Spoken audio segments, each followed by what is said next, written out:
ઘણા વર્ષો પહેલાની આ વાત છે। એક નાના ગામમાં એક સાચો ભક્ત રહેતો હતો।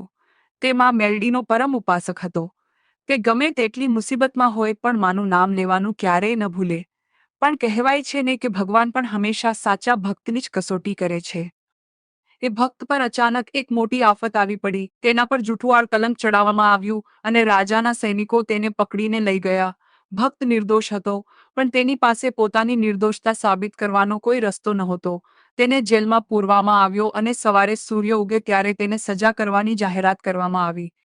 આખી રાત એ ભક્ત જેલમાં બેસીને માં મેલડીને પોકારતો રહ્યો, હે માં, જો મેં તારી સાચી ભક્તિ કરી હોય તો સવારનો સૂરજ ઉગતા પહેલા મારી વહારે આવજે।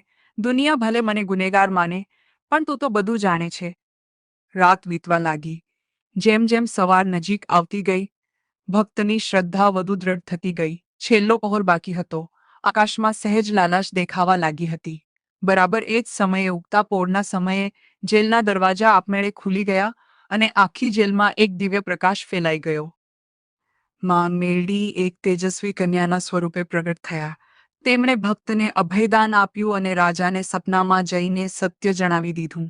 સવાર પડતા જ રાજા પોતે જેલ પાસે આવ્યા અને ભક્તના પગમાં પડીને માફી માંગી।